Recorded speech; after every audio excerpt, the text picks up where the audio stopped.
In dark days. Now tonight we pray for clarity. We pray that every question will be answered, every concern will be expressed. We pray for integrity in this process from our official leaders all the way down to our citizens. We pray that every need will provide. All these things we pray for Christ's sake tonight. Amen. Amen. Turn it over to Helen. Good evening, everybody. My name is Helen Chavez Garcia, and I'm Communications Director for Supervisor Catherine Barger. I want you all to know the supervisor is on her way. She will be here. As you may have seen on TV, there was a long press conference that took place with President Donald J. Trump. I hope that you caught a little bit of that because she emphatically talked about Altadena. She talked about how important it is for federal support to be available, and she's going to talk to you more about that. But on her behalf, a few apologies. It went long, but she is on her way, and she will be here tonight to directly speak with you and to hear from you. In the meantime, we do have the lineup of speakers that are here. This is a town hall that's about your concerns and your questions. So there's going to be 3 very short presentations. We have 3 speakers, and then we have a whole array here of subject matter experts that are available to you to answer your questions. For those of you that may not want to ask your question through the microphone, we do have these cards. If you can raise your hands over here if you're passing them out. If you want one, if you feel more comfortable putting down your question on a card, we have pencils and these papers. Just raise your hand, flag one of them over, and you can write down your question, and we will get to them today. That being said, as I said, we do have 3 short presentations. And first up, we're going to have Sheriff Luna.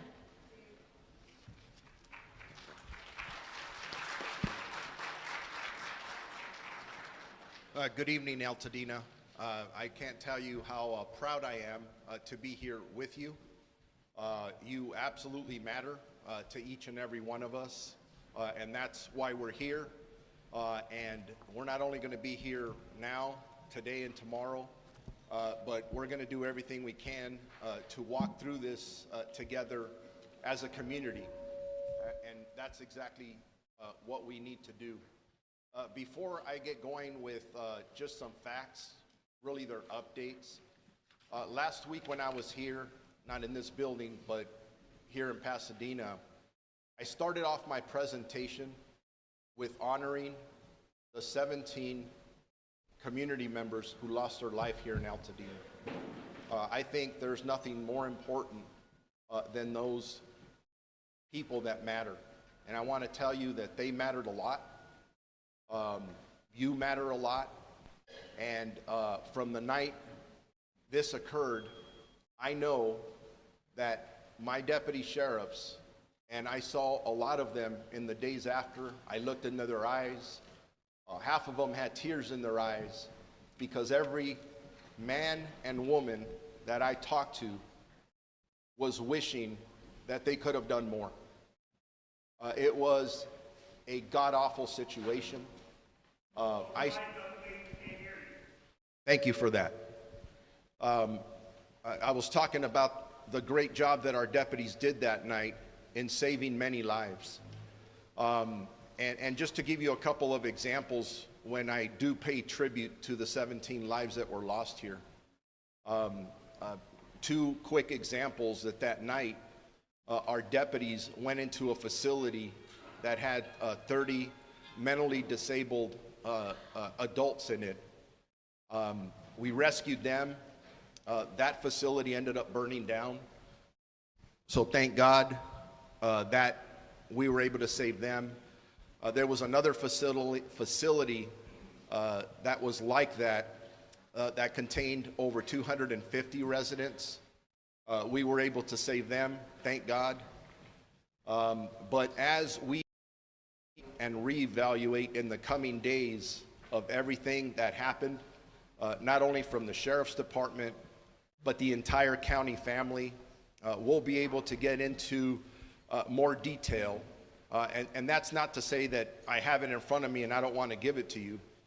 When I'm asking the tough questions of our managers, our chiefs, our assistant sheriffs, they still have to go through a lot of material, body-worn camera, ring camera, calls for service information, GPS information of who was where at the time. But I can tell you that all the men and women that we had assigned here and the others that came to assist them from other stations worked extremely hard to do whatever they could to make sure that we saved as many lives as we can. So just a couple of quick updates, and then I'll turn the mic over to the next speaker. As of today, we still have 15 missing people in the Eaton Fire area that our homicide detectives are actively looking for, searching for. So if you have any information about any of those individual community members, please come forward. We want to hear from you. We do have bulletins out on each and every one of them. And again, we want to do everything that we can to find them. The death toll here in the Eaton Fire area does stand at 17. That has not moved up. But we're still actively making sure that we find the remains of everybody that we believe has disappeared. That is very important. And something that's also critical that I need to pass on is that as we have been repopulating our neighborhoods, if you are sifting through debris and you believe that you're coming across human remains, please notify the LA County Sheriff's Department as soon as possible so that we can work with our partners at the medical examiner's office and do what we need to do to make sure that we retrieve the remains appropriately, respectfully, get them to the court or the medical examiner's office so we can identify them and work with the next of kin. In regards to arrest for the Eaton area, we do have, unfortunately, I mean, we talk about arrest, we're up to 41. Those arrests are for different things. They do include burglary. They include people who are entering their curfew area, and none of the people entering belonged here. When our deputies were approaching them, they had no cause to be here. It was amazing to us how many people we stopped in the curfew area who had either narcotics on them or guns, and they didn't belong here. So the message there is, as you repopulate your neighborhoods, the neighborhoods that we work in with all of you, if you see suspicious activity, please report it immediately to us. We have, as you've seen in these neighborhoods, we have quadrupled the number of deputy sheriffs that we have here. We still have the National Guard here working with us. And there's a lot of black and white activity you see. Don't be afraid to contact them, engage them. We're directing them not only to be present, but to get out of the cars and engage our community. We also have a lot of undercover operations going on in here. And if you think somebody looks suspicious, call on them, please. But they may be us. But they're out there making sure that they're protecting your property. That is extremely important. To date, we have 31 reports of burglaries that have occurred in this area up here. We're trying to figure out at what point those occurred. As the days go on and our detectives are working those cases, we will be recontacting folks to make sure.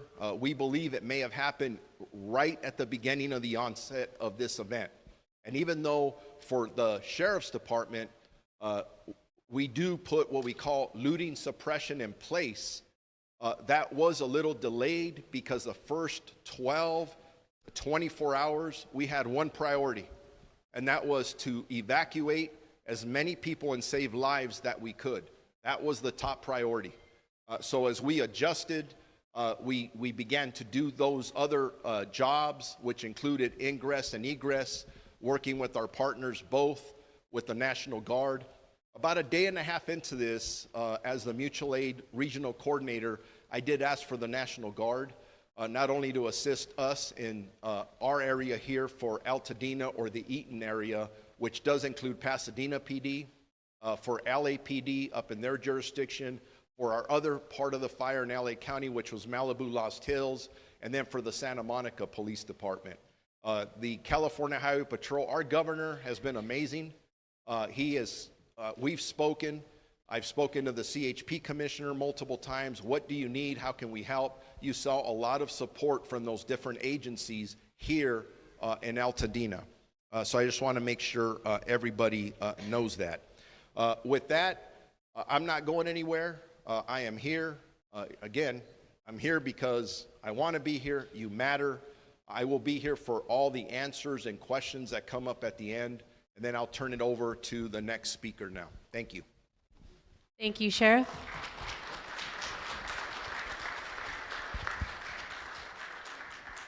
Our second speaker will be Assistant Chief Pat Springle with LA County Fire.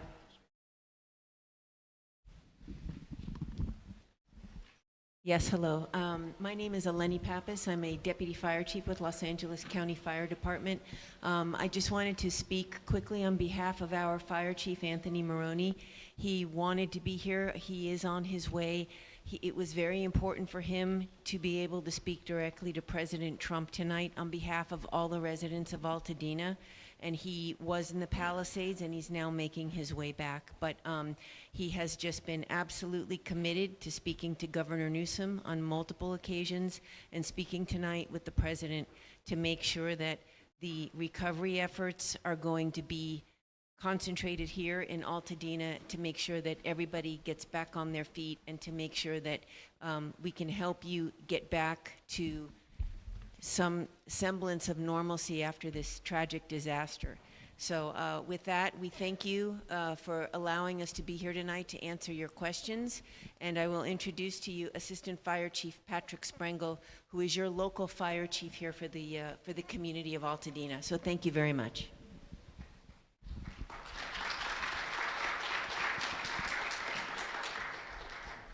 Hey, good evening. Thank you, Chief.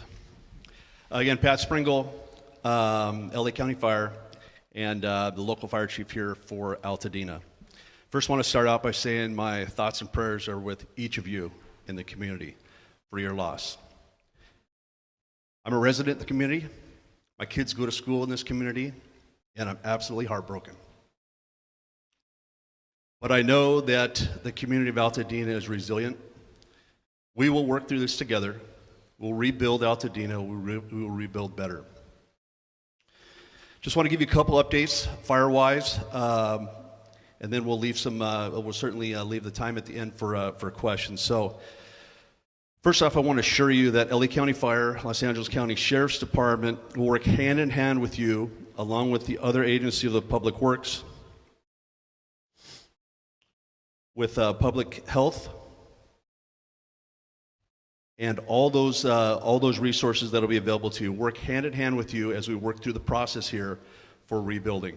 We're all here for you. You have a ton of assistance in the community for you, and we will work hand in hand with you all the way through the recovery process. We're in a transition right now, transitioning out of the incident that we had into the recovery mode. So the process there, or the incident that has been set up over at the Rose Bowl, is starting to transition out. As of tomorrow, everybody will be demobilized out of there, and we are transitioning into the post-fire watershed hazard assessment portion of this to help with the recovery efforts.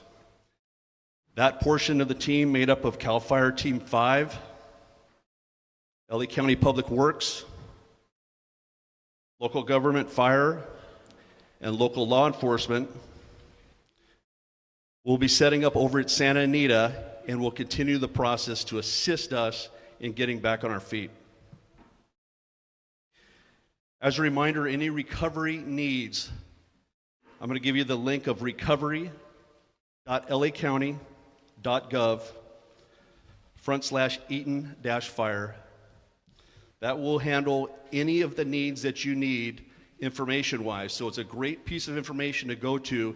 There's a whole list of links in there that it'll send you to for information in regards to anything recovery-wise. So please refer back to that. There's a whole lot of information in there, and it's a very, very good link to go back to.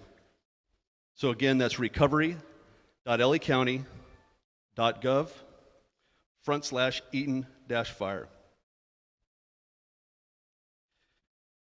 I also want to talk about sandbags. So as we progress into the recovery part of it, a big part of that is being ready for the coming storms. I know Public Works will talk a little bit about that, but fire department side, we will have continuous crews out there augmenting the needs of sandbagging, crews out in your district, crews out patrolling. Sandbag-wise, we will be set up at each of the fire stations throughout Altadena. That's Fire Station 11, Fire Station 12, Fire Station 66. Also setting up sandbag needs on the west side at Loma Alta Park. And we'll have continuous sandbags there and assistance there to assist with any of those needs as we progress. Not just in the next couple of weeks, but even progress into months as we still may need those needs going through the rain season. I also want to do a reminder on the 911 system. The 911 system is back fully functional. Any calls for service, law enforcement or fire department should utilize the 911 system. Even in that fire footprint, we still should be utilizing the 911 system. That system will go through the sheriff's department for dispatch and it'll be filtered out to fire or law enforcement for the appropriate response. And with that, I'll save some time for questions later on. We'll be here through the night for any questions fire related. Thank you, sir.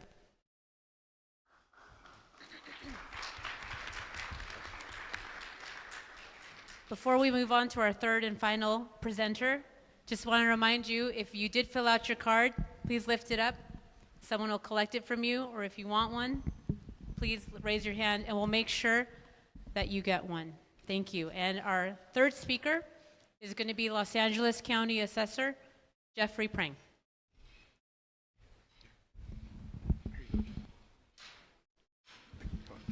Thank you very much. My name is Jeff Prang. I'm the Los Angeles County Assessor.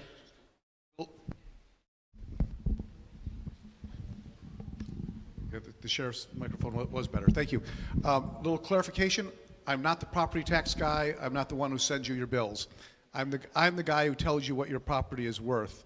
So if your property has been damaged or destroyed, you are going to get some property tax relief. We're going to get information from the fire department and from other emergency services. We're using aerial photography as well as artificial technology to identify every property within the damaged area, and we will lower your assessment, and thus your property tax bill will be lowered during the time that your property is damaged until it is repaired. We're going to do this automatically whether you contact us or not, but I did want to urge you to file on our website, which you can do by your phone, a form called Misfortune and Calamity. This helps us identify your contact information if we need to reach you. It will give you the opportunity to monitor the status of your claim. While I'm not the tax guy, I did want to say that your property taxes are going to be deferred. The governor deferred all property taxes due for fire survivors until April of next year. In the unlikely event that you got a penalty tax bill in the mail, the tax collector will cancel those penalties. We're trying to make things as easy as possible and to provide as much financial relief through the property tax administrative system as possible. There are a number of glitches that don't fit neatly into the way that the law works, and we're seeking legislative solutions in order to maximize the amount of property tax relief that we can provide to anybody whose property was damaged or destroyed by the fire. My website is assessor.lacounty.gov. If you go to that website, the first thing you see on the page is disaster relief. If you access that, it'll answer all of your questions in a frequently asked questions site. Our page, as well as give you a link to how to file the misfortune and calamity application to receive a reassessment and property tax relief. That's pretty much the summary of what we will be doing, so thank you very much. Thank you, Assessor. We will now start the question and answer portion of the evening. The first question is going to be posed by Pastor Hurt. Thank you. Before we do that, I meant to do this at the beginning. Can we take 17 seconds for a moment of silence? 17 seconds for the 17 lives.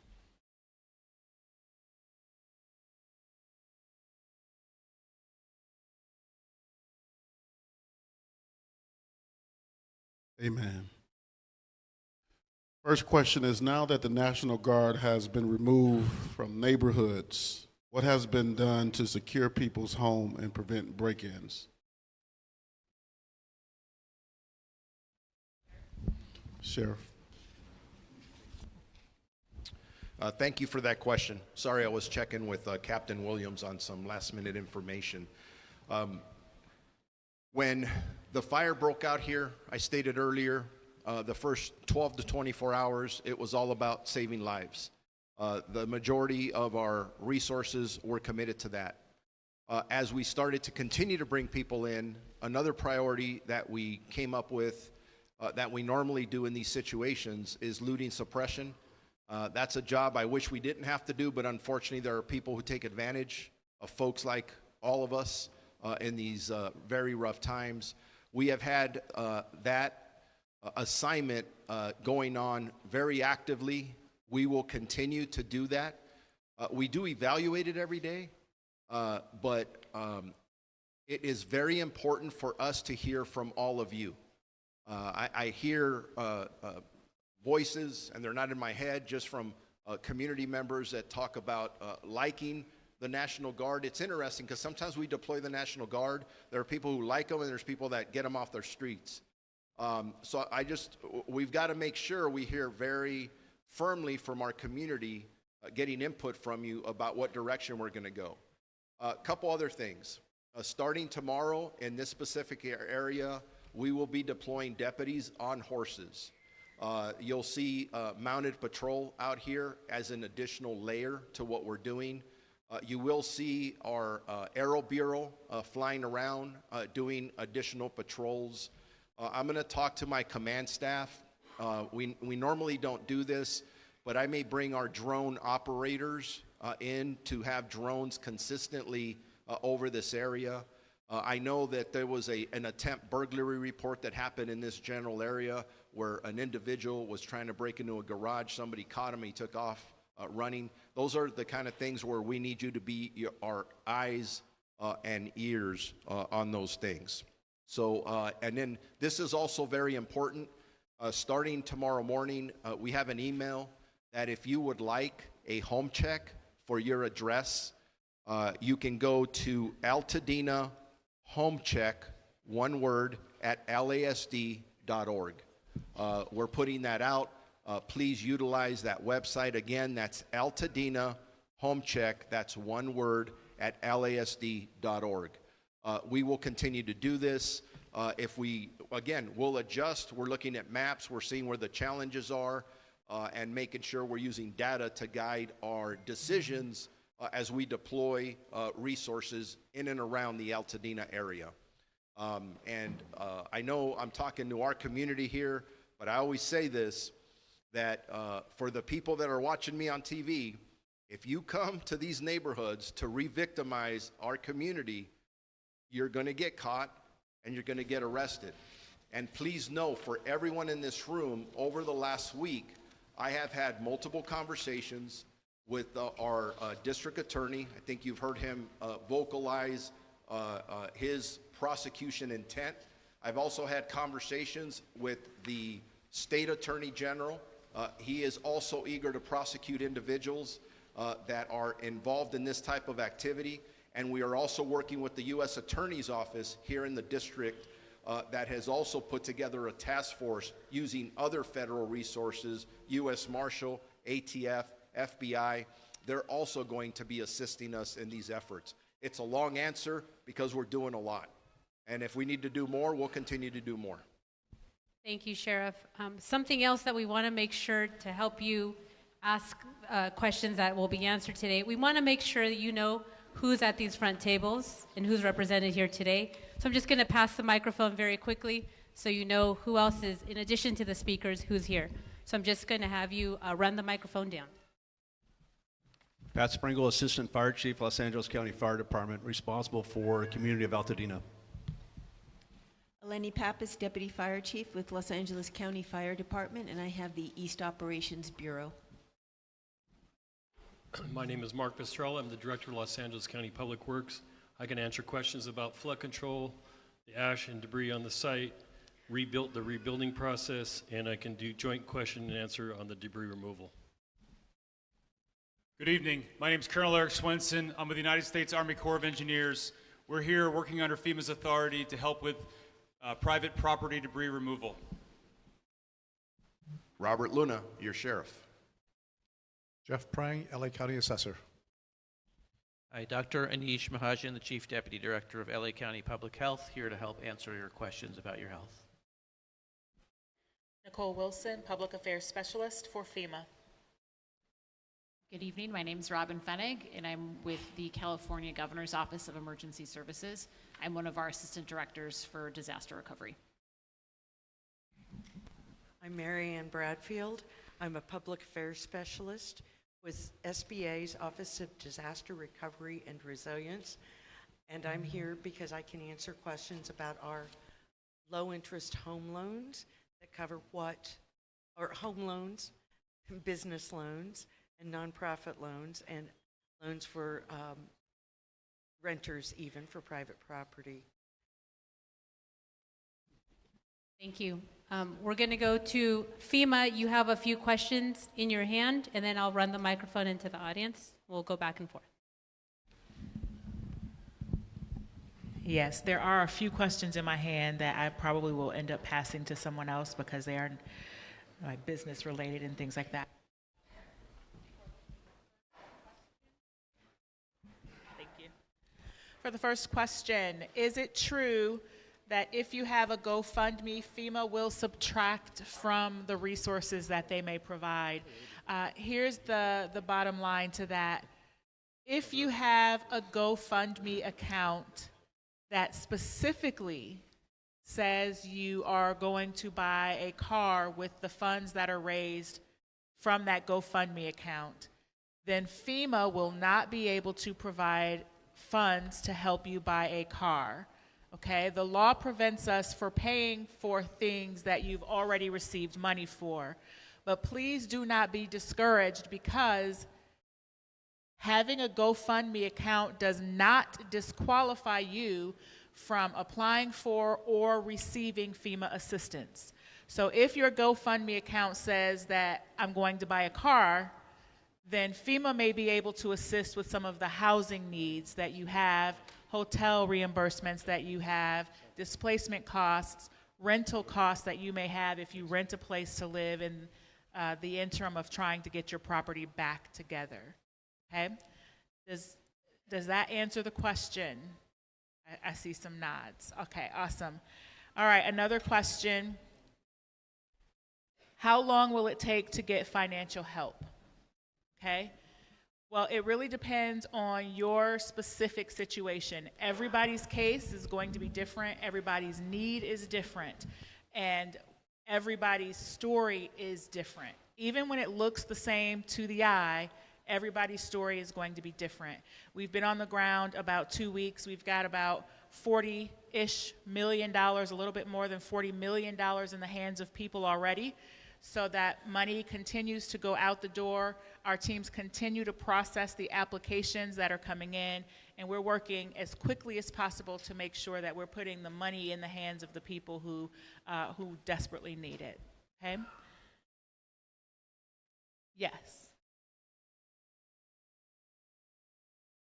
about GoFundMe? Yes.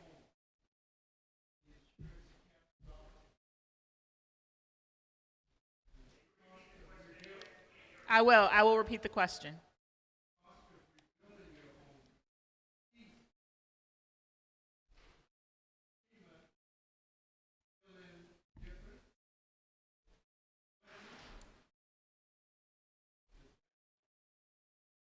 So the question is, if you have insurance and insurance does not pay you enough money to rebuild your home, can FEMA fill in the difference or can GoFundMe fill in the difference?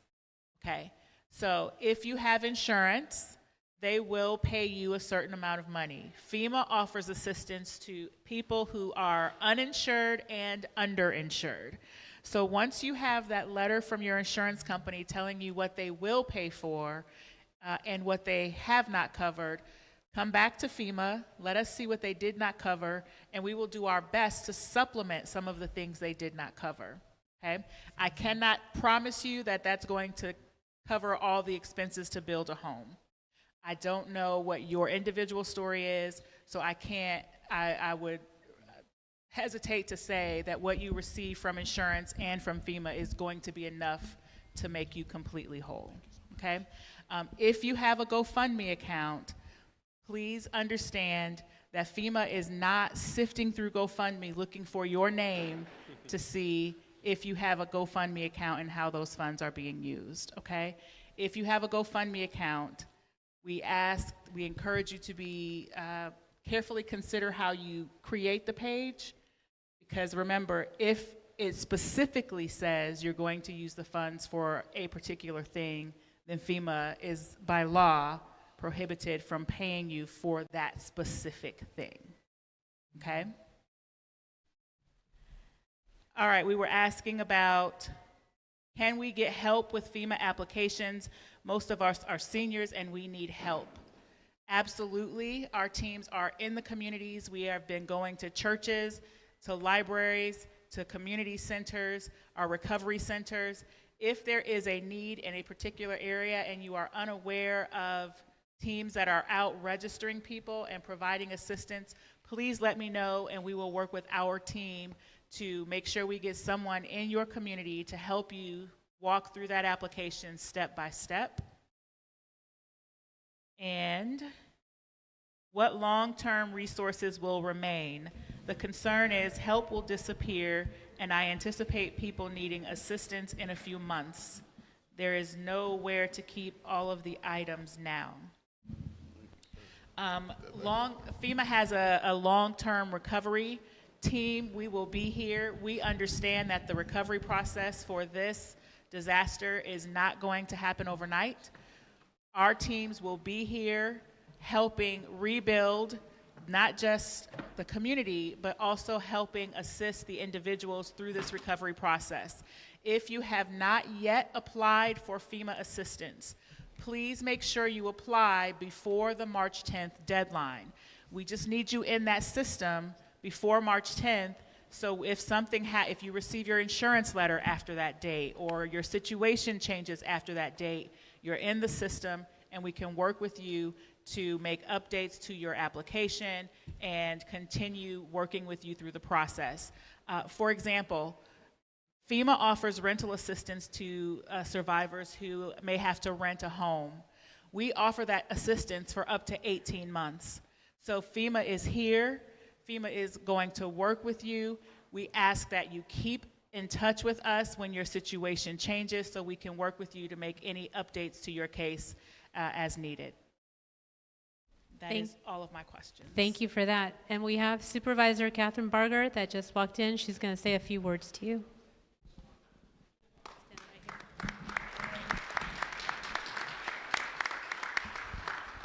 I apologize for being late. I just left Oh.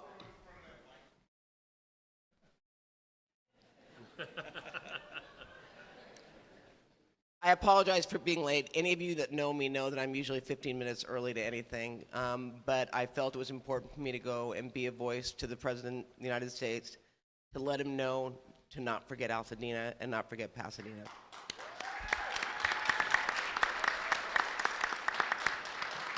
And while I know many of you, like me, were disappointed that he did not directly come here, he has made a commitment that he is going to come here.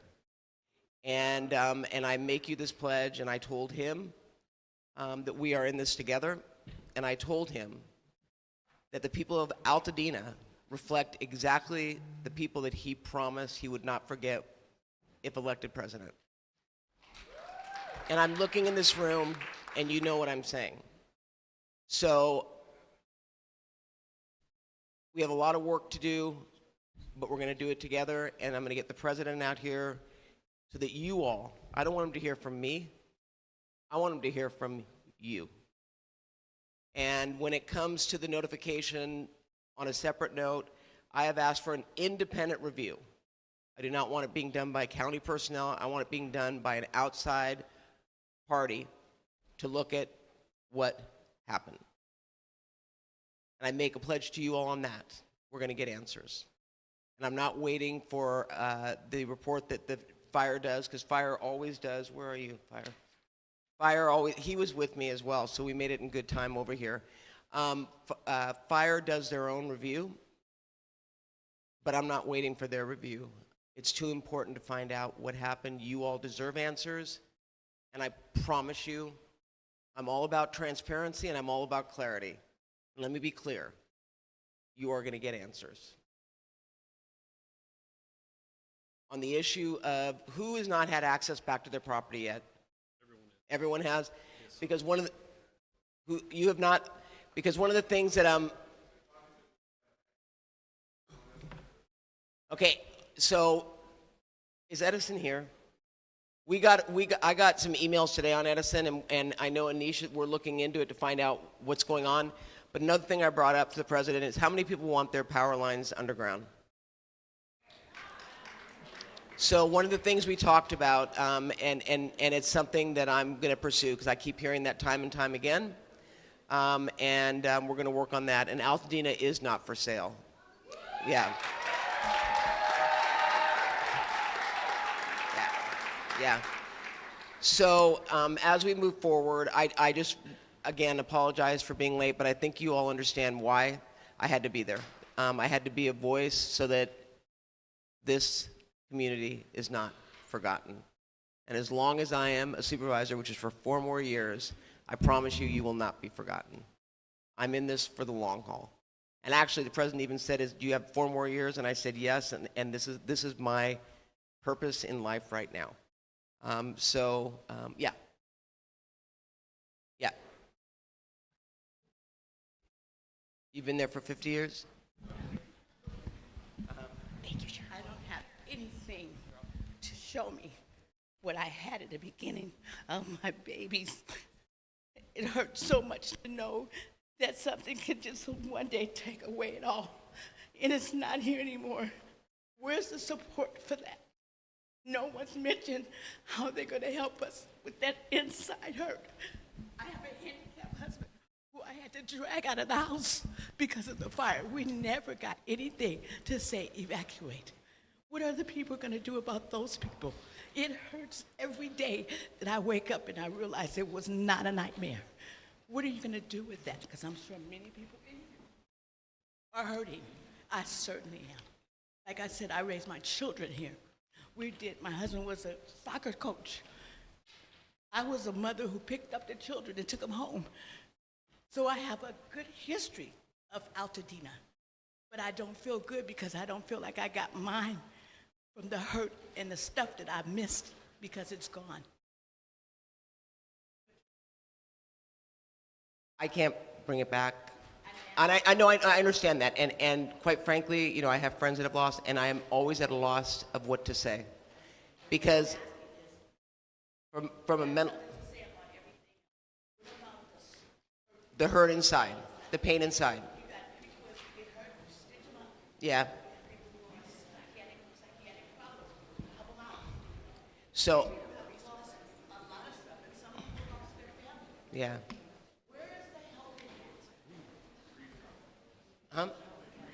No, I know, but I'm trying to. So, when I was up in Altadena on Saturday, we have mental health professionals that were going and helping people who were going back to their property.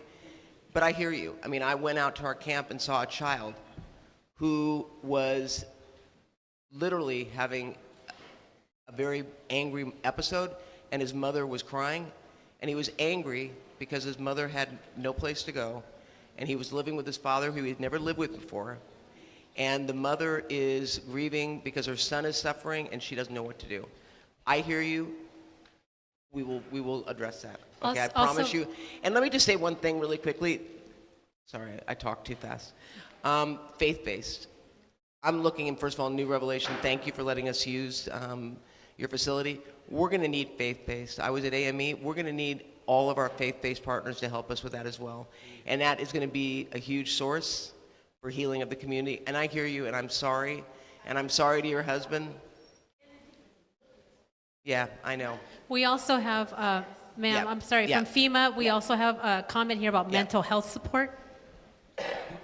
I just want to also express, how deeply sorry we all are to have to come here, and we see your pain, we feel your pain, and it is what drives us to work for you every day to try to get some help in your hands. At our disaster recovery centers, there are dozens of agencies there to help you find a way forward. There are people there who offer mental health resources. The county has a team there who will drop everything when you walk in that door and say you are in a crisis and you need to speak with someone. They will offer a session on the spot to help you in that moment. The state also has some resources, so I'm going to pass the mic here to my state counterpart. I would like to echo everything that Nicole just said. Thank you for inviting us to be here. We don't take that responsibility lightly, and we're going to be here with you for the long haul. We understand that the DRCs, if you don't want to go in person, mental health resources can be difficult to ask for. The state does have two particular resources if you're not ready to seek that service in person. There's the Cal Hope Warm Line and also the 988 Lifeline. Both of them have assistance in over 200 languages to assist you and help meet you where you're at, wherever you're at. So again, I'll repeat that, Cal Hope Warm Line and the 988 Lifeline. They're both phone-based services, so you can talk to somebody. I also believe the Cal Hope Warm Line has a text interface, but you can find more information about those resources online. Again, I'll say it one more time, Cal Hope Warm Line and the 988 Lifeline. Because again, accessing mental health resources is tough sometimes to ask for help when you need it, and sometimes you don't know when you need it. So we're there for you, no matter what time of day or night that you might need some help. I'm going to pass this over to the public health folks. Thank you. Where are you? So please raise your hand so I can run the mic. Come over here. My name is Damon Blunt. I reside at 55 West Mendocino Street. Earlier tonight, I was informed that my car was no longer in front of the house. My truck was burned down. I got in contact with the Altadena Sheriff Station, and they said that the California State Highway Patrol was told to tow my car. My car is registered. It was in front of my own property. They towed the car from in front of my house without my whereabouts. Now, as everybody knows down here, our mail, if I got a notification or anything, it's not at the Pasadena post office. The Altadena post office burned down. I was able to find out where my car was, and one day they told me I'm responsible for $896 for impound fee, and they said that the person I talked to, Jan's Towing in Azusa, said that they were told to tow 160 cars out of the burn area. Why, after everything that I'm going through, why should I be responsible for that? And with me being a professional truck driver, everything that car is tied to my professional way of living. If something goes wrong with that car or anything like that, not only can I've lost my car and my house, I can also lose my job. I'm sorry that happened to you. That's the first I've heard of that happening. It sounds like there's others who may have encountered that. Can we talk on the side after we're done? And hey man, if I have to pay that for you, I'll pay it for you. I swear I will, because that's... Thank you.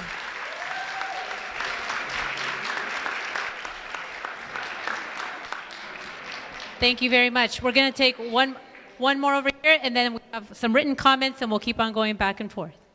I have two questions. The first question is about our seniors, our concern that they're made whole, that there isn't additional suffering after what they've already suffered. Many of them were retired. Many of them worked hard all their life to pay their bills. They paid off their mortgage, send their kids to school. And so I'm wondering, can we set one of the hotels aside for our seniors so that they can live in their community, not have to be spread out, and to be able to stay together, because that's what Altadena was all about, was family and community, and not spread out. That's my first question. My second question is, we all know there are rumors about what caused the fire. Was it a natural disaster? Was it negligence? Was it a lack of resources? Or we don't know, but we do know the facts is that there were 7,000 to 10,000 structures destroyed, mainly in the African American community. We do know it, they were able to preserve Hastings Ranch and to preserve JPL, but our community was not, they were not able to save our community. Now, if there was not enough resources and decisions were made, then, and our area was sacrificed, well, we just want to know that. That's a question, and if we'll be made whole. But those are questions. When will we find out the cause? We know we hear about Edison left the power on in some areas, turned the power back on in other areas. Is this a rumor? Is this a fact? And yes, so that's my first question, is about seniors. Thank you. Do we want to tackle maybe the question around the rumors about cause of fire, and then we'll go to seniors?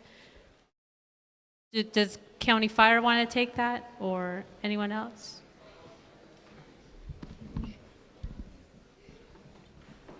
So good evening. My name's Anthony Maroney. I'm the fire chief of the County of Los Angeles Fire Department. My sincere apologies for being late. Before I answer the question, I just wanted to apologize to all of you, because no matter how hard I think it is for my personnel that made me so proud during that firefighting operation, putting their lives on the line, I know that you are suffering.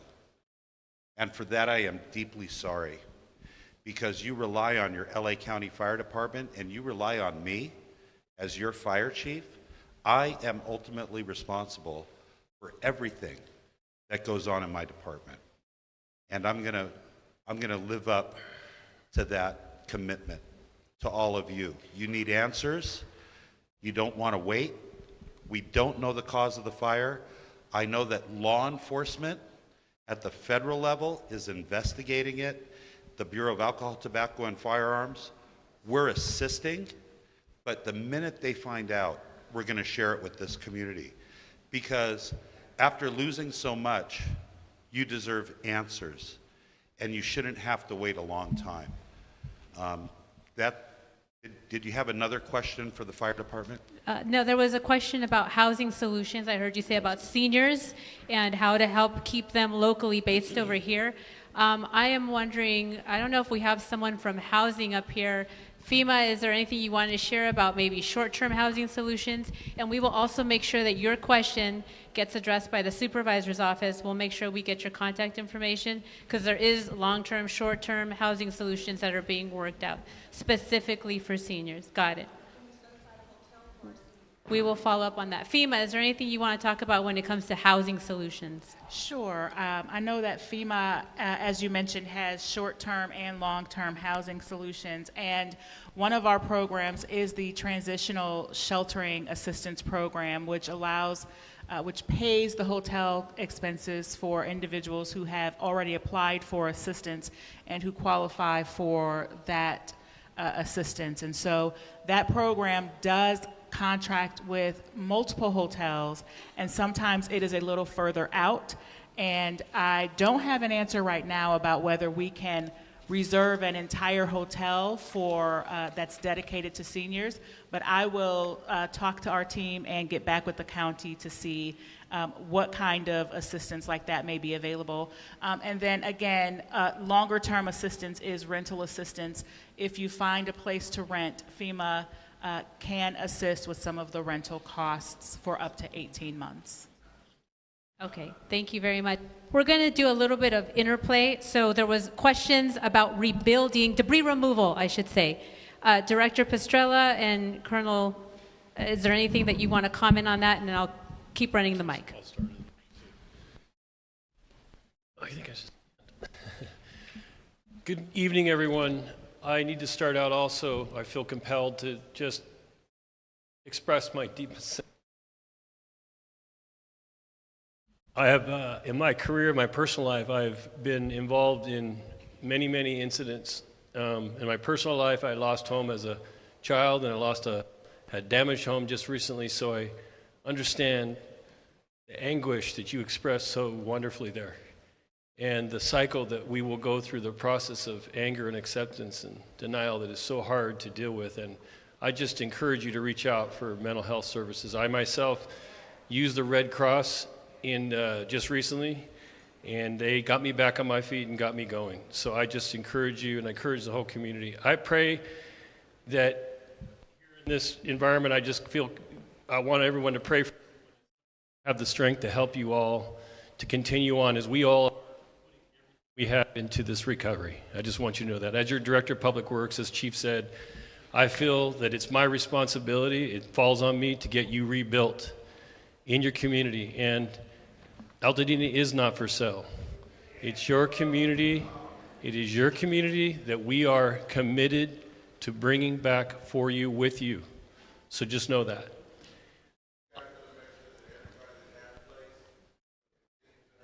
This is our greatest goal. This is the goal. The gentleman asked, are we going to guarantee or look to make sure everyone that has a place, had a place, gets back to a place? That is Supervisor's commitment she just made to you, and she is all of our boss. She has directed us to make that happen, and we are going to make that happen by doing unusual things that we don't normally get to do, which is the joy of the opportunity to have the authority to make things happen for people. That has been my career goal, my public service commitment. So the first step, as someone asked about, is we got to get the community cleaned up. We got to get all the debris and the ash out of our roadways.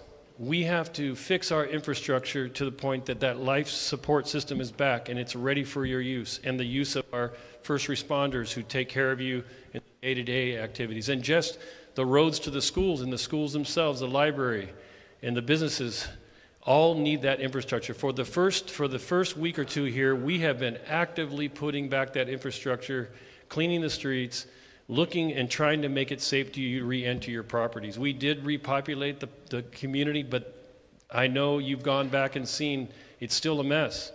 There's ashes there, there's debris, and your belongings. Some of them that have survived this awful fire are in that ash and debris. And I know many of you are anxious to get back there. The process for cleaning this involves, as I said, the utilities getting back in place, and that's what you see us doing right now. This next process is for us to remove toxic material from your property and then remove the debris from the property.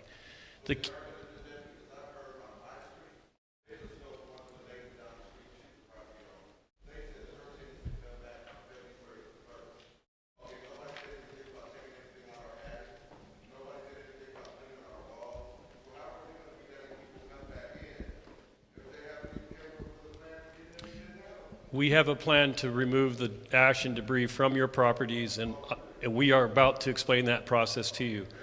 So thank you to the federal government. FEMA has come here and has granted, has committed to paying for the cleanup of your community, and specifically the ash and debris and fire debris that is sitting on your properties, to clear that through a program called Private Property Debris Removal.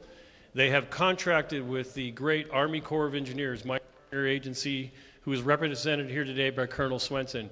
He is going to stand up and explain the overview of that program to you right now.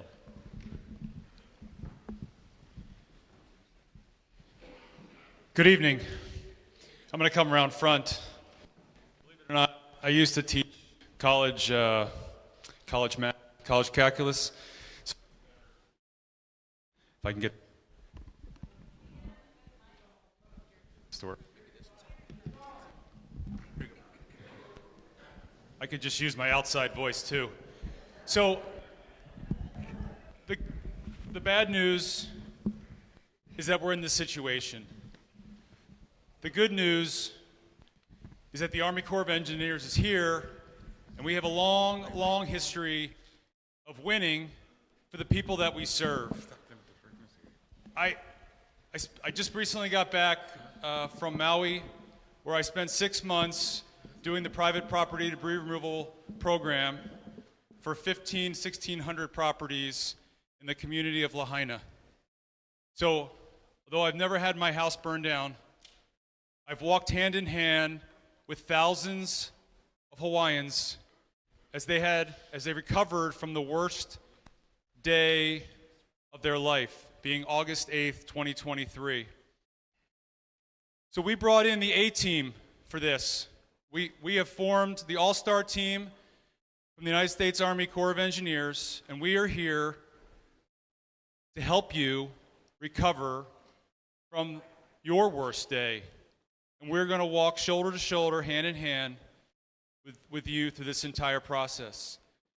Now, let me just take a couple minutes, if I can, to explain the private property debris removal program. It's basically a two-phase program. The first phase is going on as we speak. Under the governor's declaration, the EPA is going through property by property, all properties that were impacted by these wildfires, both here and on the other side of town. And they're removing household hazardous materials, car batteries, paint, lithium-ion batteries, electric vehicles. They're removing all of those hazards that can't be stored in landfills here, and they are properly securing them, consolidating them, getting the hazards off of your properties and off the right-of-ways, and they're putting it in secure containers, and they will ship it to the appropriate disposal center. That process is going on right now. I was driving around today. The EPA is in overdrive trying to get their system set up so they can get those hazards off the street. We are here under a public health declaration to remove the public health hazards from your community. When they are finished, or as they're finishing properties, the Army Corps of Engineers will go and also survey all the properties so we can understand all of the hazards with the debris that we're going to remove.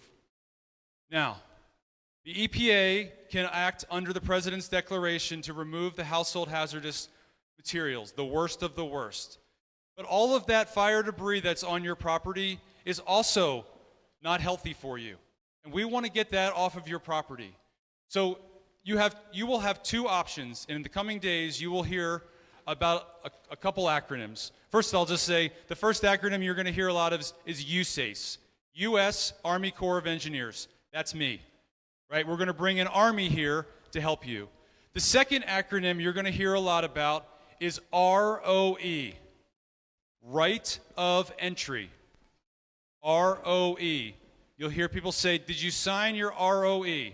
It's a legal document that you sign as a landowner saying that you are the legal owner of that document. This is a wholly government process. You will submit that document to the local government.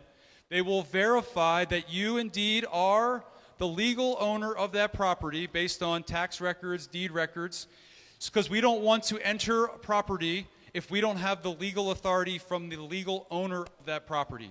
So you'll review that right of entry and you'll say, I want to join the Corps of Engineers program. You will fill out you'll read that document, you'll sign it, you'll hand it into the county, they'll review it to make sure that you are the owner. They will pass that document to the Army Corps of Engineers.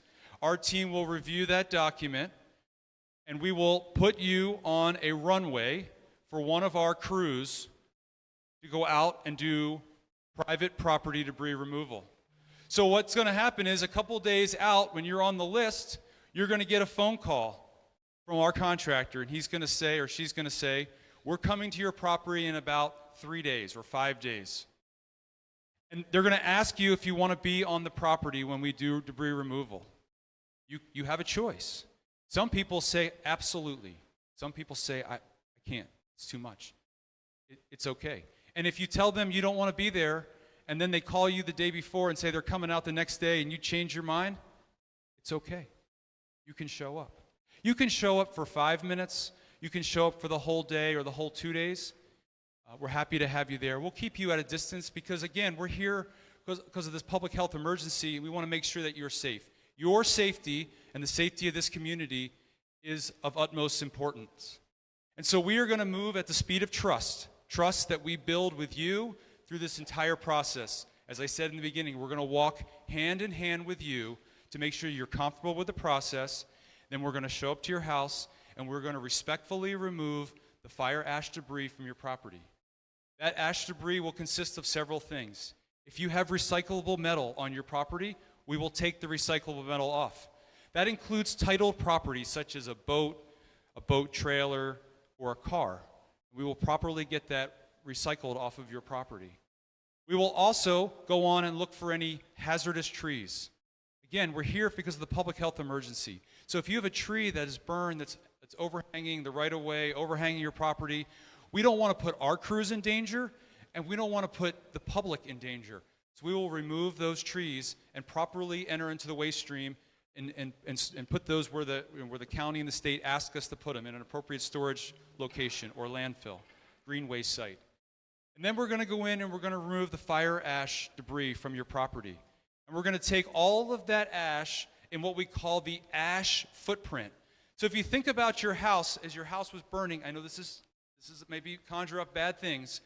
The ash is generally going to fall where it was burned.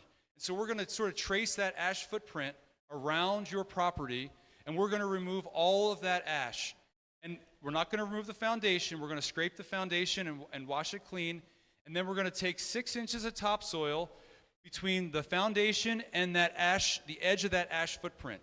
Because that topsoil right there could contain some hazards, and we want to make sure we get rid of those. And all of that waste will get removed and will get taken to an appropriate landfill designated by the county and the state and Cal Recycles.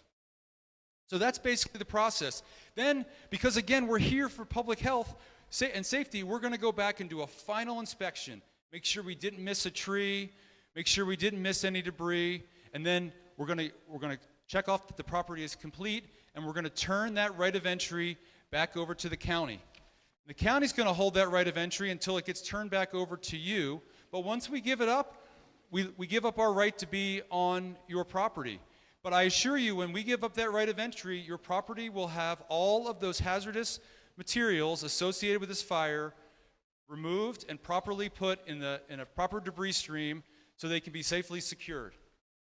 That's essentially the property. That's essentially how the private property debris removal program works.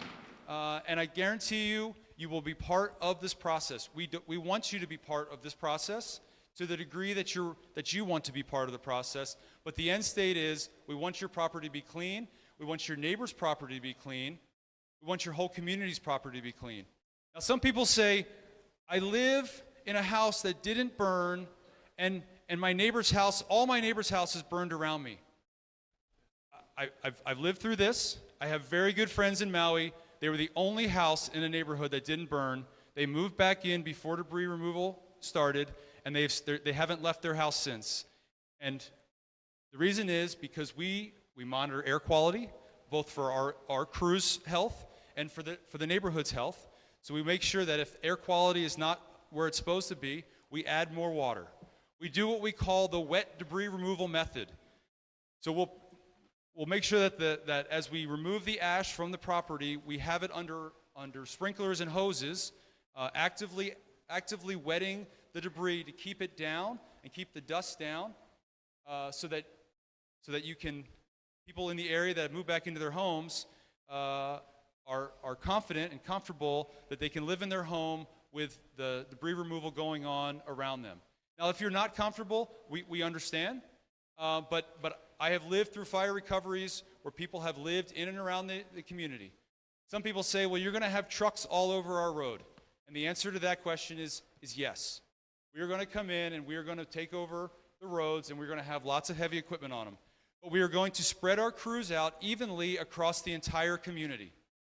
Because we have shared infrastructure, right? DPW They have work to do on these roads too.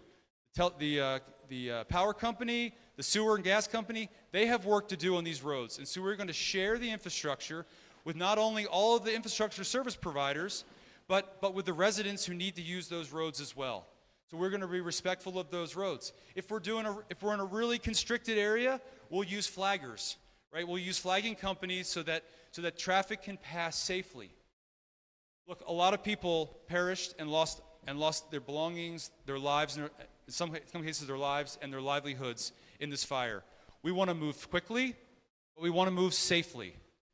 And we don't want our cleanup to cause any more harm to this community than has already been done by this devastating wildfire.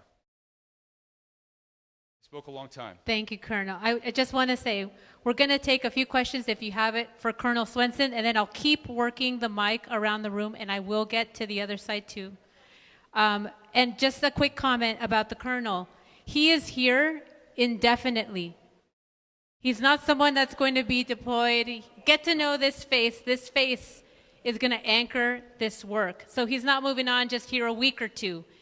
There's a commitment here to see the mission through. Correct, Colonel? I'm here. Yep. Yes, sir. Okay.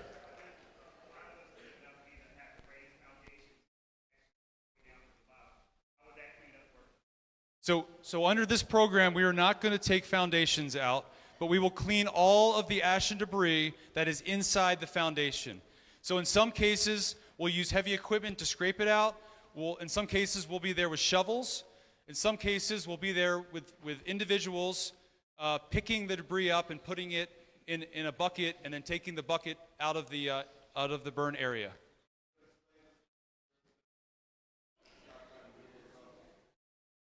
So that's a great question. So if you sign up for the private property debris removal program, you will not get a bill from the Army Corps of Engineers. We do this work on behalf of FEMA.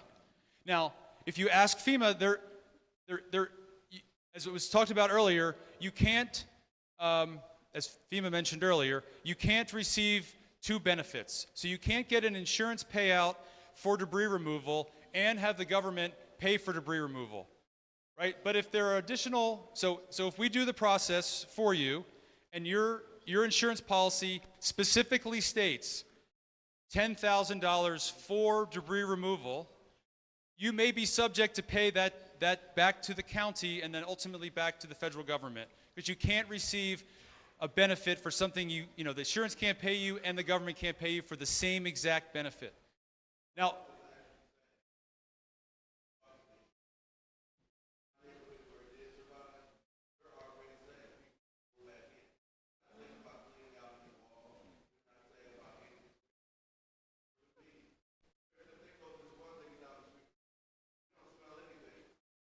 Okay, so the insurance questions we're going to come back to. We have the supervisor's staff. The insurance questions, none of these agencies have purview over them, but the supervisor is aware it is a big issue, Before we move on from the Colonel, I'm going to just move. You had a quick question about the right of entry forms? Yes, where do we fill out the right of entry forms? okay, the question is, where do we fill out the right of entry forms? So that process is almost, the form is almost ready to be rolled out. We're just working through a couple last things between the Corps and FEMA and the county, and in the coming days or week, there will be an announcement and the form will be released, and property owners can fill the form out. Look, there is some legalese in it. So I recommend you read the form, try to understand the form, ask questions, but ultimately by signing the form, that gives us the legal authority as the federal government to be on your private property. Okay. And it'll be available also on recovery.lacounty.gov. All this information, recovery.lacounty.gov. I'm going to keep working my way down. First of all, thank you very much for all that you're doing and your commitment to staying in the community while this work is done. Really appreciate that. Absolutely. So with regards to houses that were not burned, that were adjacent to homes that were burned, What type of debris removal opportunities might there be? Like, for instance, like I have a lot of ash in my driveway or on various walkways in the grass. What options might we have in situations like that? So there's eligibility requirements to be able to sign up for the private property debris removal program. If it's a small amount of ash and debris in your yard, again, ultimately FEMA has the final authority if you're eligible or not. So I can't speak, I'm not the authority of that. But if you are deemed eligible, then you can sign up for the program. If you're not eligible, in my experience, normally you just work through your insurance company, and that debris policy that you may have as part of your insurance, you would have to make the claim towards that.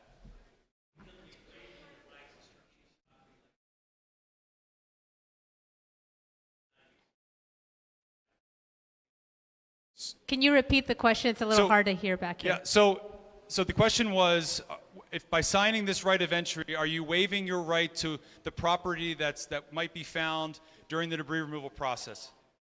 Lost and found. So if our crews find something on your property, we will secure that and return it to you.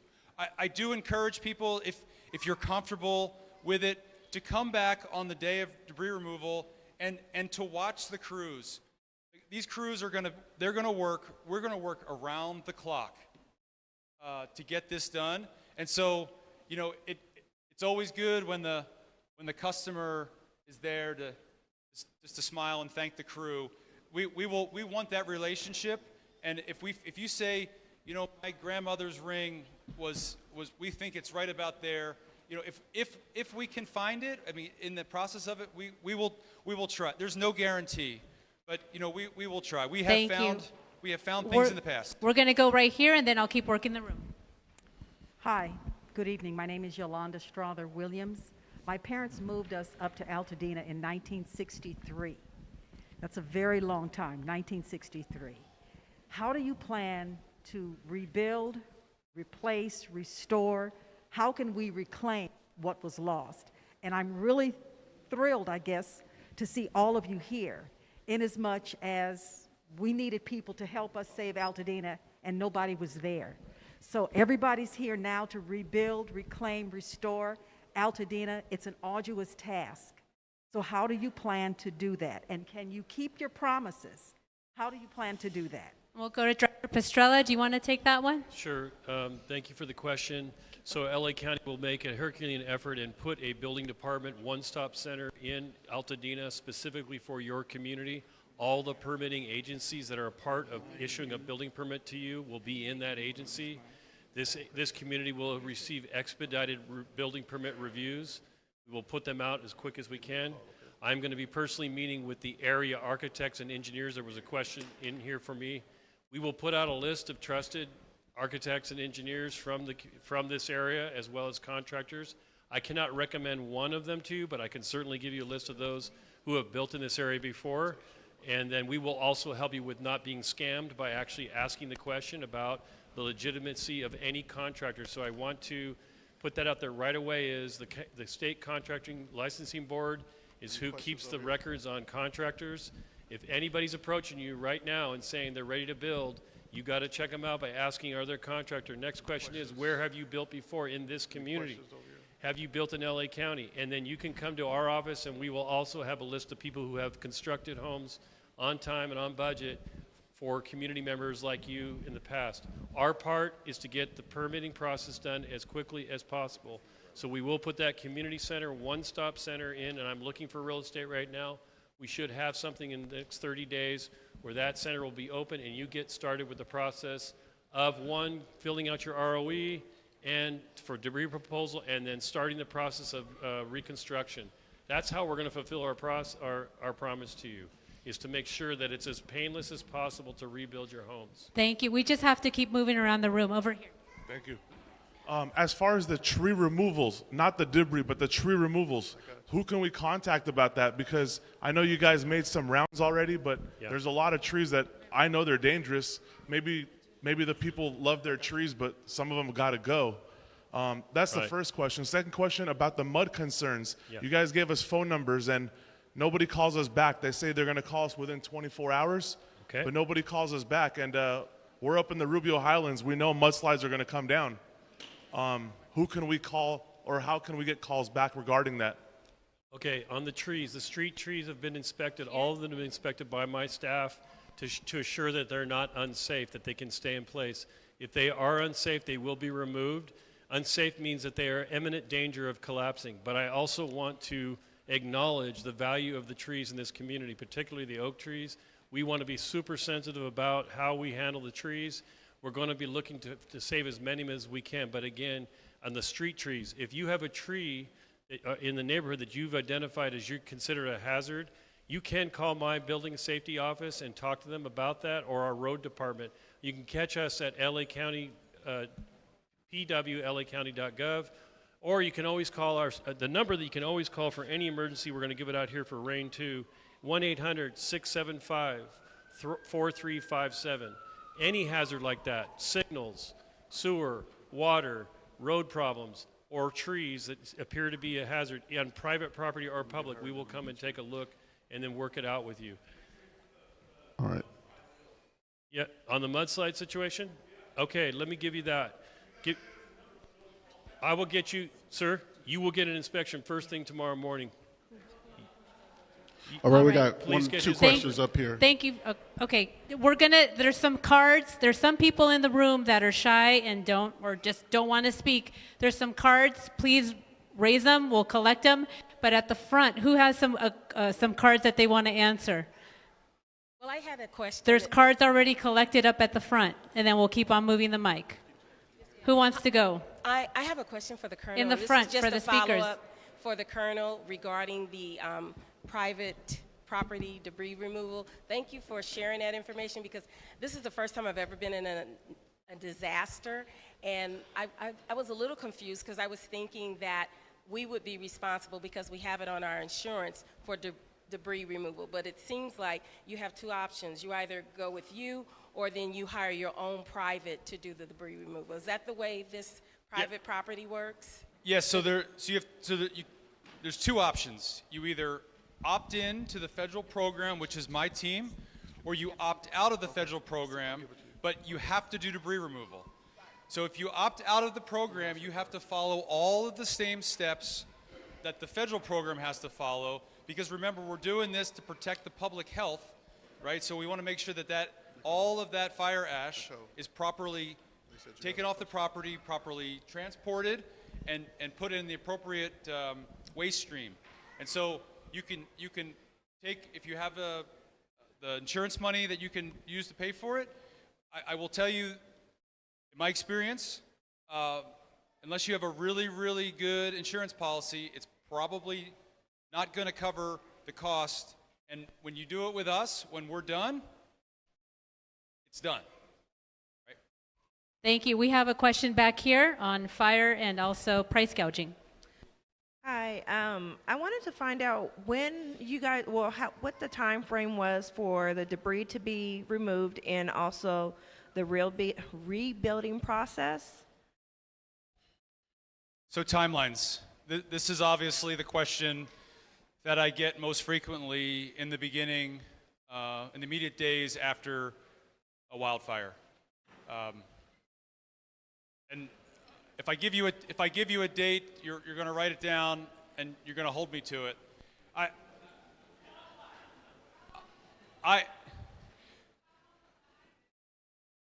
Okay, so this is not Lahaina. I'm going to get there. This is not Lahaina, and no two fires are the same. But for comparison, the Lahaina fire was August 8th, 2023. We built a temporary disposal site because we didn't have enough landfill capacity. That took 45 days. We had to get rights of entry for a community that we had to build trust with first. I started by saying we move at the speed of trust. I had to build trust with that community. We did that. The program started on January 17th, 2024, and we completed every residential property approximately the first or second week of October for residential private property debris removal. There might have been one or two that were a little bit frustrated and took a little bit longer. So we gave ourselves a year, and we did it in about 9 months. I'm gonna say that if the phase 1 EPA goes as expected, that we should be substantially complete with private property debris removal in about 18 months. Now, some of you are going to say that's way too long. We are going to work round the clock to get the work done. One of the challenges is that we have a partial repopulation of the communities, and we must be respectful of those who want to move back into their property. So we have some limitations on the hours we can work and the locations we can work, but I assure you, we are going to work around the clock with some of the most professional crews you've seen, and we are going to come and we're going to answer your questions. I'm going to be here every week that there's a public meeting, and I'm going to give you an update. The days are going to be long, the weeks are going to be short, and before you know it, your property is going to be cleared, and you're going to see your future. The phoenix will rise from the ashes on your front and your property, and you will live to see yourself back in your home, with rebuilding your lives and your livelihoods. I guarantee you that. Thank you. The second question here was price gouging before we go back to cards. Yeah, there's a person that is selling these one rooms at the Presbyterian Church on Lake, and he was charging about $67,000, and online they're going for $40,000. And so how are you guys going to prevent, Altadena from being ripped off from these people? If you can do me a favor and make sure you contact me before or as we conclude. We've made it very clear that yes, we're talking about burglaries, we're talking about looting. There's a lot of white-collar crime that goes on with people trying to take advantage of you. With the three folks I talked about earlier, the district attorney, the state attorney general, and the U.S. attorney, they are very eager to make examples out of somebody who's trying to take advantage of you. So please, it is absolutely critical that if you have any information about somebody doing this, like what you just said, bring that to us so we can start looking at it, assign the appropriate investigators, or assign it to the right agency, meaning working with the district attorney or the state attorney general's office. And we're looking to make an example out of somebody. I'm telling you, we're going to hammer them. Thank you for that. We're going to keep moving the mic, and in the meantime, FEMA, you have some cards from people that wanted to ask questions, and I'll keep working the room.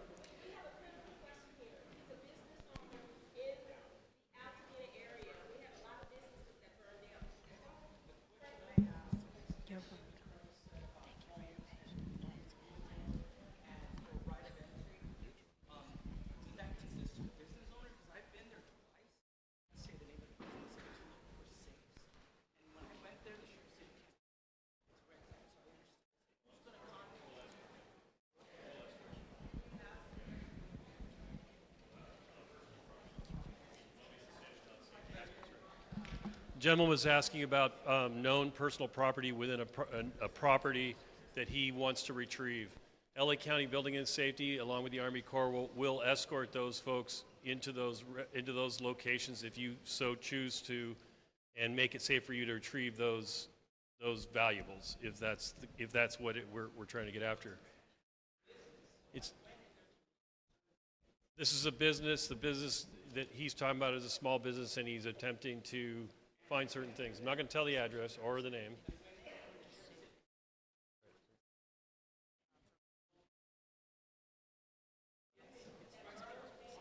Okay, let's get with the small business reps here on the side, and we'll prepare a process for you to be escorted into that facility to actually retrieve. Retrieval on your own properties is also at your risk right now. You can go do that, but we want to remind you that proper PPE, protective equipment is necessary to make those searches if you're going to do them on your own. On the small business, we want to have a side conversation with you. Okay, thank you. FEMA, did you have some questions you wanted to answer? Then I'm going to keep running the mic. We do. We have a couple of questions. One question is, people are asking about cleaning smoke and ash from their burned homes. FEMA does offer some financial assistance to assist with this. If you have already applied for FEMA assistance, you may receive an additional $300 on top of what you have already received or what you may already be eligible for to provide some assistance with cleaning and sanitization. That program is turned on, and when I say that, that means we're already looking at those applications to see who is eligible for that additional funding. If you've already applied and you are eligible for that, it will automatically be released to you. You do not need to reapply for FEMA assistance. If you have not yet applied for FEMA assistance, we do encourage you to do that before March 10th. Okay?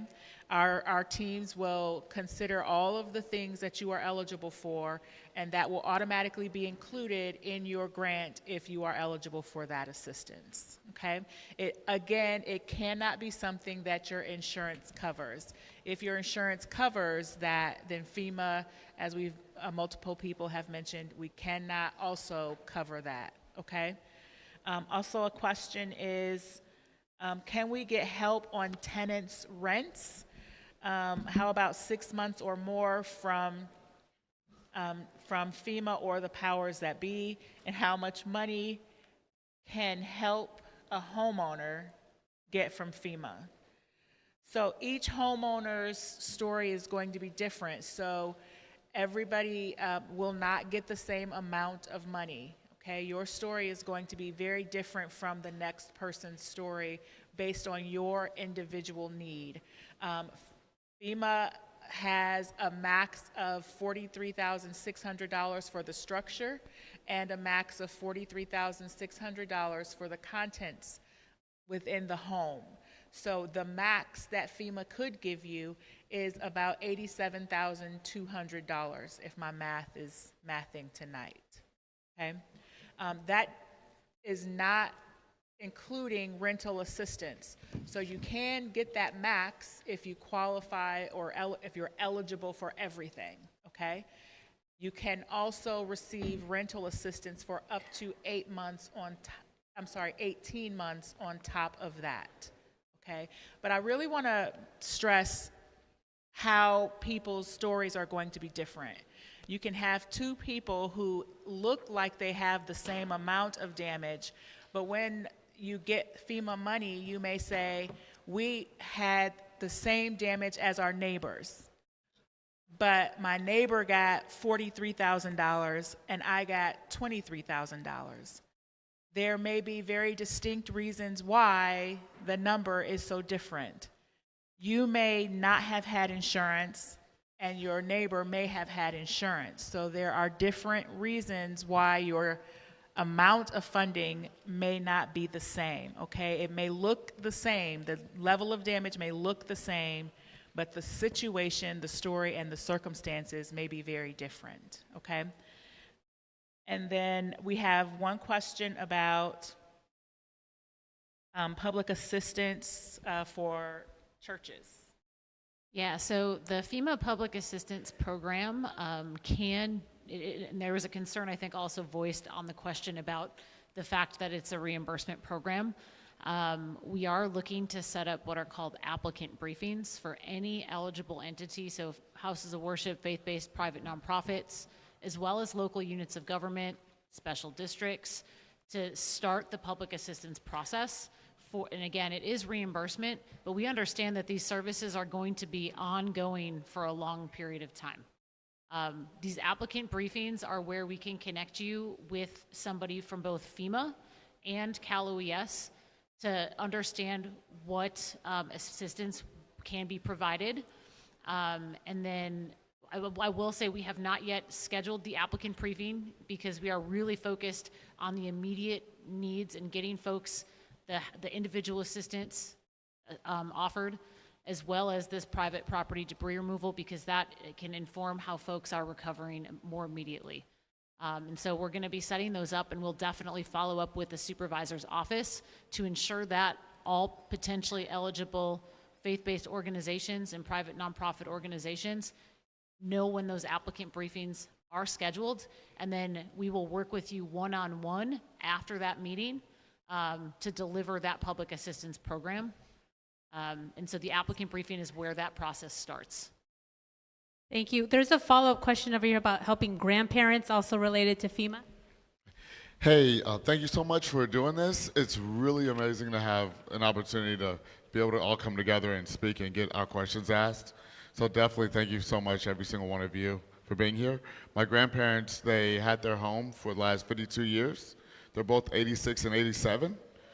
Unfortunately, they didn't have any fire insurance whatsoever, nor did they have a pension or retirement. They were retired, but they're on a flat rate. I'm trying to figure out the best resource for them because they have nothing at all. They basically hid their money under a mattress and it got burned up. So what would be the best route and the best action steps for my grandparents? Sure, this is Nicole Wilson with FEMA. We provide assistance for homeowners who are uninsured or underinsured. So if your grandparents were not insured, we encourage them to apply for FEMA assistance. Thank you. Okay, over here, I promised you, and then I'm going over there. Insurance questions, I'm going to ask for a little bit of grace because no one up here has purview over insurance. However, we have, the county does not. However, you do have the supervisor's team here, but why don't you go ahead and ask your question and we can go on the record and talk about how to help that. Thank you so much.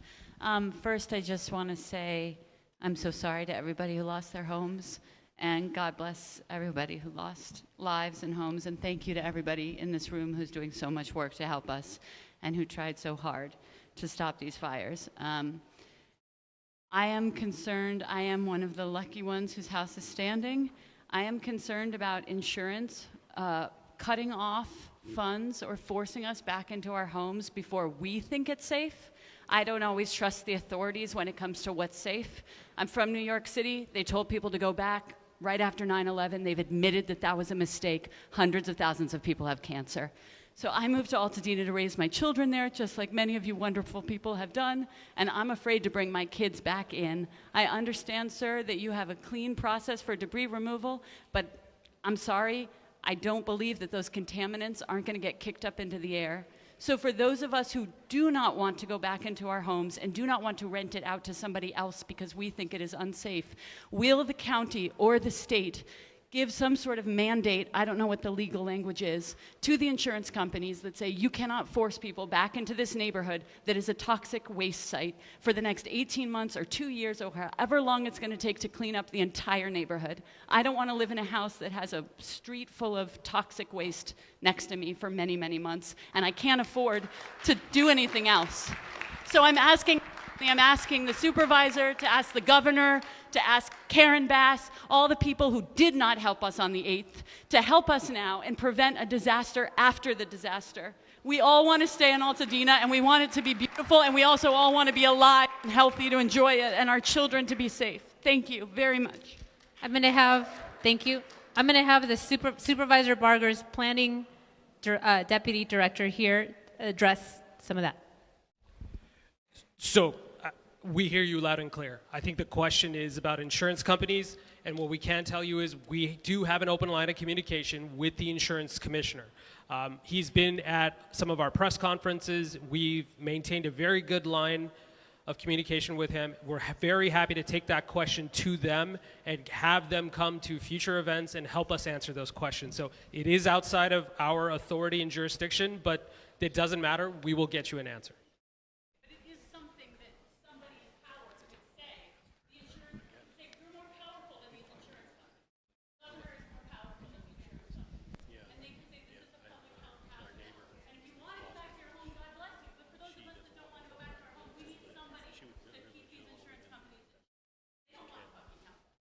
Absolutely. We hear you. We hear you. And also a resource regarding insurance, and SBA wanted to say a few words. I can't answer for insurance, but it is possible that SBA loans for homeowners, renters, and businesses can help you relocate or refinance. And we have, everybody's situation is different, as Nicole has mentioned, but we have customer service representatives at the back of the room. Go visit with them and see if your circumstances may or may not be able to take advantage of our help. Thank you. We have a question over here about housing. Hi. I wanted to speak on the nature of homelessness in Los Angeles County. So this is not specifically just to FEMA, but to the larger. As of 2024 homeless count, there are 75,312 people experiencing homelessness right now. 33% of that population are African American people of descent. This is a population and a widespread problem throughout Los Angeles County. One of my concerns and one of my questions is what support will be done throughout the county, because as of right now, there's an entire displaced community, and this is going to go into other communities. While right now, yes, we are worried about Altadena, but the reality is that people here need housing now. And so I want to understand, because as service providers, where we exist right now is that we have service providers who are ready to serve, who can ramp up. However, we need help and assistance from our local government and federal government, one, to identify, whether it's through adaptive reuse or other things, buildings that we can do and set up infrastructure so people can have housing now. As I'm hearing today, it sounds like there's an 18-month process. That means entire families who are middle to low income, many who fall within 200 or 60% of the median poverty line here in this county. And so what I would like to understand is, one, because I know that there is an immediate focus on the areas here, but we understand that this community, as it learns and as it goes through this process, it is going to go into the larger ecosystem.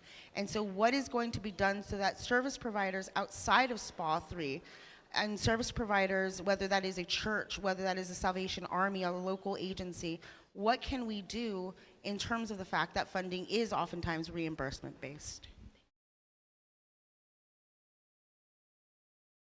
Housing, do we want to talk? Housing? We want to talk about what's coming down the pike? Okay. Hi, again, Anish Saraya with the Supervisor's Office. We have a dedicated team that is actively addressing our homelessness crisis. The Supervisor has led a Blue Ribbon Commission, and coming out of that, we have new bodies, new rules, new funding that's coming in. And her goal is to ensure that the funding gets out to providers, gets out to affordable housing developers, and that we start to bring on more and more housing options and service options to get people into shelter. Okay? We know that we have a monumental task ahead of us, and that is compounded by the damage that we have seen here.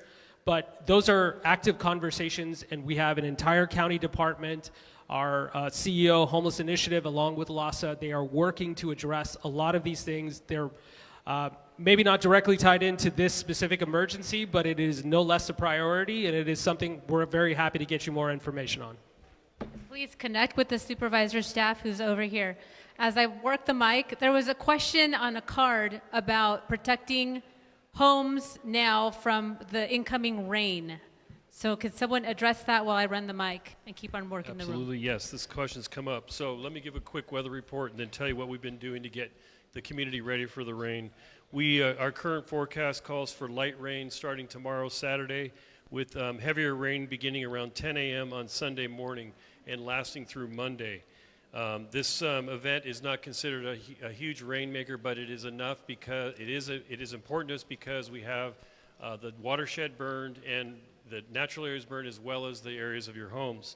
So in a response to this, LA County has mobilized a plan to stabilize the slopes above your homes, to ready our flood control system. The flood control system is 100% ready to go to capture all of the debris off slopes. Within the streets, you may have seen us working today, and you most definitely will be seeing us working tomorrow. We've been placing K-rail, we've been placing sandbags, and we've been visiting over 250 homes that we considered vulnerable. What we define by those is vulnerable means that your home is still standing. You may or may not be living in it. We've gone and looked and see where you might have a slope behind your house that has been burned to see if that might be subject to any debris. And we have identified those properties and began the process of going door to door to those properties to, one, give advice about what to do when it rains, and then two, to draw a plan for you for sandbagging. If you're unable to do that sandbagging yourself, we will provide that sandbagging. We've gotten about 70% of that done. We will complete the other 30% of that tomorrow morning. We will be out in full force throughout the property with this process. The gentleman that asked about get engineering advice, anyone who would like to make sure we come to see you, you can call 1-800-675-4357, and our dispatch, which is a 24/7 dispatch, you can call that number anytime, even after tonight you leave. We will be at your residence tomorrow morning to talk to you, again, to give you advice. We do not expect to have to evacuate anyone in this event. That's the good news. However, your part in this is make sure you know your surroundings. When the rain starts to get heavy, we are asking residents that are living in their spaces still to remain in their homes and not to be on these roads, because we have basically the roads, we're going to use the roads to capture the debris. We're going to let it move into the street, and then we're going to clean the streets up after that. So that's the news on that. I don't know if there's any questions about rain. I can answer more questions. Can you repeat that phone number one more Yes, time it for the is. free engineering advice? Yes, free engineering advice. We're putting this into our emergency management system, so this is an unusual number for free engineering advice, but it's the one I want you to use. 1-800-675-4357. Thank you. We have a question over here, EPA.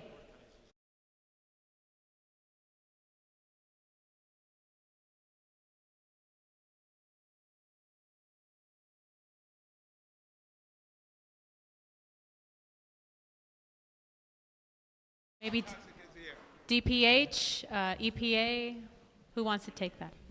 DPH right over here. Right over here. Yeah, thanks for the question. This is Dr. Mahajan with Public Health. First, I want to say we have our public health table in the back. We have staff here who have PPE, including N95 masks, goggles, Tyvek suits, and gloves, especially for the folks that may be going back, as the Colonel said, and maybe going back to their property where there's a lot of ash. They have a lot of information there about how to protect yourself if you are going to do that. We want to encourage folks, though, that if you're seniors, if you're children, really to avoid going back to places where there's lots of ash. Now, coming to the question about air quality, you know, the air quality was significantly poor during the actual fires when the flames were up. We all know that. We smelled the smoke, we saw the smoke, it irritated our throats and lungs, and that was a time where the air quality index, the AQI, as you know, that you can find online and through a variety of sources, was high and was unhealthy. Very important, especially seniors, people with respiratory diseases and cardiac issues, and children especially, to be wearing N95 masks, and everybody when that situation is there. Now that the AQI has improved a great deal, there are issues with wind when ash gets aerosolized. And that's an important thing to keep in mind. We've had high winds, as you know, in the last few days, and that could blow ash. And when ash is blown and aerosolized, it can be dangerous because ash contains particles that the AQI does not measure. And those particles do contain the kinds of toxins that you heard the Colonel talk about are going to be removed during the fire debris removal. So in general, if you smell ash, or if you smell smoke and there's no smoke in the air, or if you see ash and it's windy, you must take a precaution and wear an N95 mask and make sure you're covering up. But otherwise, in general, if it's not aerosolized, you're generally okay. Doctor, while you have the mic and I run to the next person, there was a person over here with a card that asked about pools and what to do with pools now that there's ash and there's contaminants. Can you address that? Yeah. Go ahead, Mark. We have specific instructions about pools and outdoor spas and how to handle that. I want to encourage you to go to the website, the recovery.lacounty.gov website, as well as the Department of Public Health website. We may also have some of the written materials about how to handle pools. There's a lot of different sort of technical details about that. You can get it at the back table on your way out, or come and see me. Thank you. We have a question We have over here. one more comment about pools. Yes, yes. I want to speak to the pool hazards and the red and yellow tags that you might have found on your properties. So if your property has a pool on it and the house is gone or is partially damaged and the fences are gone, the first thing we need you to do is to fence the pool. We're going to give you a yellow tag until it gets fenced. And then if you want to salvage that pool, what I recommend to you is that you remove all the heavy debris. You drain the pool properly. There's a process for draining the pool, and then you bring in your pool. You can do it yourself or the pool contractor, and they will do a treatment to the pool to get it back in shock, back in place, so that it's the water's running again. If your pool equipment is burned, we will be monitoring for pools that are sitting with water. Vector Control will be visiting throughout the area, and they're going to start treating those pools for mosquitoes to make sure we don't have a mosquito problem after time. But it's important, if you're going to salvage that pool, that you get to the water quickly, you move the debris, and you get the pool shocked back into that right space again and keep it going. But now the red yellow tag. If you have a red tag on your property, this means that the structure that was left on the property, whether it's the main house or secondary dwellings, is not safe for entry. And is not occupiable if you have a red tag. If you got red tag that the building's all the way gone as well, that means that the property may have structures on it that could be unsafe for you, tripping hazards in that. If you want to know about that red tag, there's a number at the bottom of the tag. Call that number and we will answer. That's our local building and safety department. If you have a yellow tag, it's an unusual condition because it means you can occupy the property, but there's something about the property, like the pool, that we want you to pay attention to. We try to be descriptive about the yellow, but what we really need you to do is call in and ask, why was the property yellow tagged? If there is no tag on your property whatsoever, highly unusual, that means the house is fine to go. It's like a green tag situation. That would be where there is no burn, no damage to the property whatsoever, and we're saying the structure can be entered safely without further review. Thank you. We have a question here about the assessor. Hi, Mr. Assessor.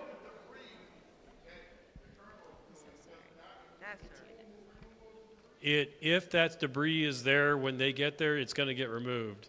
But we want you to pull it out of that pool and get it off to the side. Someone asked, can I clean my property if the structure's still there?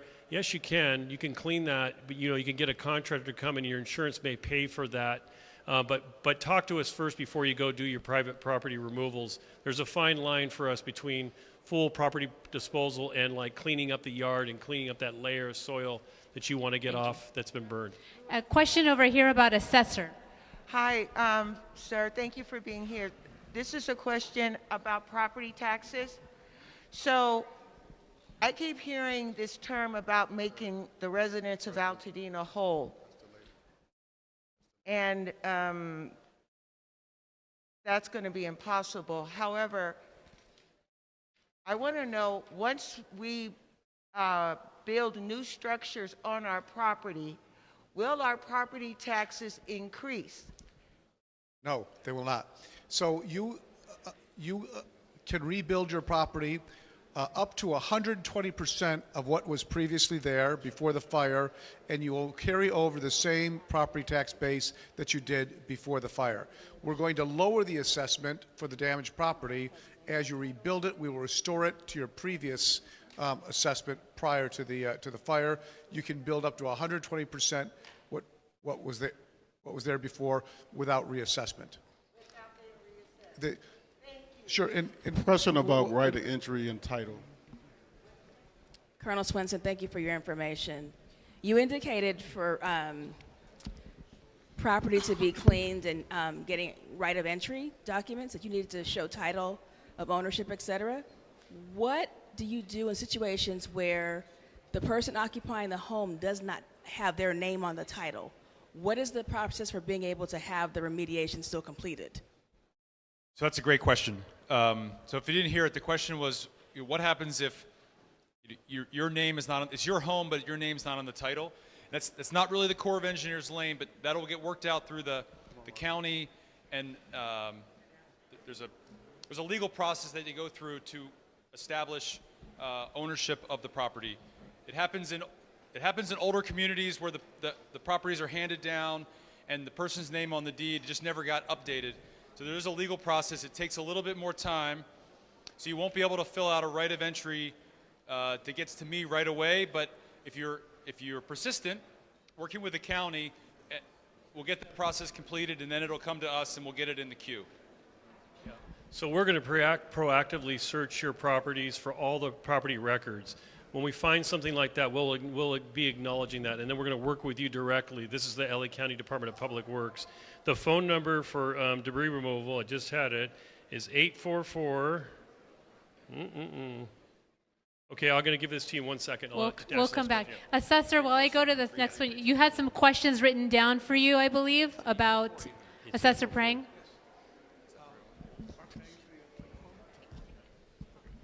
Thank you. So thank you very much. I had another question. It says, if our home did not burn down but sustained smoke damage, do we still have to pay the next property tax payment or wait for reassessment? So if your home is in one of the zip codes identified under the governor's executive order, you can find whether or not you're in the zip code, which is at gov.ca.gov. Your property taxes are deferred until April of next year. One of the things I did want to emphasize, you should fill out the misfortune and calamity form on my website, assessor.lacounty.gov. In order to qualify, your damage has to be over $10,000. It includes smoke damage. But your property taxes bill, by filing the misfortune and calamity form, that will ensure that your property taxes are deferred. But otherwise, there's a standing broad deferral for anybody in the zip codes identified by the governor. Thank you. Right over here, then we'll go over there. Thank you. So on the air contamination issue, why can't we have the EPA just test for the contaminants that are not in the AQI and create a dashboard so that there is that transparency and we don't end up with a 9/11? I'm a former New Yorker, so we don't end up with that situation. We did it for COVID. We stood up dashboards. Let's be transparent. Let's get the EPA to test for contaminants. Let's get it out there. This should be very easy to do, and it'll help guide a lot of these concerns, and it'll help us with the insurance companies too. EPA? Anybody want to take, or public health? Yeah, thank you so much, and really appreciate your concern and your idea. And I just want to say that, it's our understanding that the testing of heavy metals in the air, that the kinds of toxins and hazards that were burnt, is something that is still, it's scientifically in development, but we have a meeting on Monday with several companies as well as academics, the Public Health Department does, to try and assess what are the options if we wanted to look at how we can do air monitoring for such things. And so more to come on that. All right, this will be the last question. However, if you wrote your question down, it'll be on the website. It'll be the last question. You all are going to leave, and we're going to have to clean all this up, and I'll be the only one here. All right. So, listen. This is the last question. They're still going to be here, so you can wait and ask those questions. You can be upset, but that's okay. All right. Thank you. Los Angeles Mayor Karen Bass last week appointed Steven Soborov, a former police commissioner and property developer, as the city's chief recovery officer. His mission was clear: rebuild the Pacific Palisades, largely as it was before the fire ravaged that neighborhood. Upzoning and development would be discouraged. My question to you is, who will rebuild Altadena?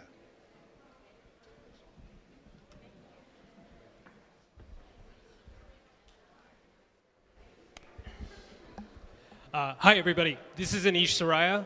I work for Supervisor Catherine Barger. I am her planning deputy. Sorry. to answer your question, who's going to rebuild Altadena? It is all of our partners here. Every local, state, and federal agency is going to partner with us, and the tip of the spear is going to be our county departments. We have the premier public works agency in the country, and the supervisor has made it very clear. She does not want to see displacement of one home, of one family, of one business. And so she has taken actions, and there will be a motion on next Tuesday's board agenda that is specifically targeted at ensuring that there will not be displacement. We are looking at all local regulations that we can enact and waive, and we are also seeking the state support to have them waive any provisions that we collectively, our experts have told us, would lead to that type of displacement. All right, thank you. Thank you so much. Thank you all for coming. I promise that we will get this to convene again.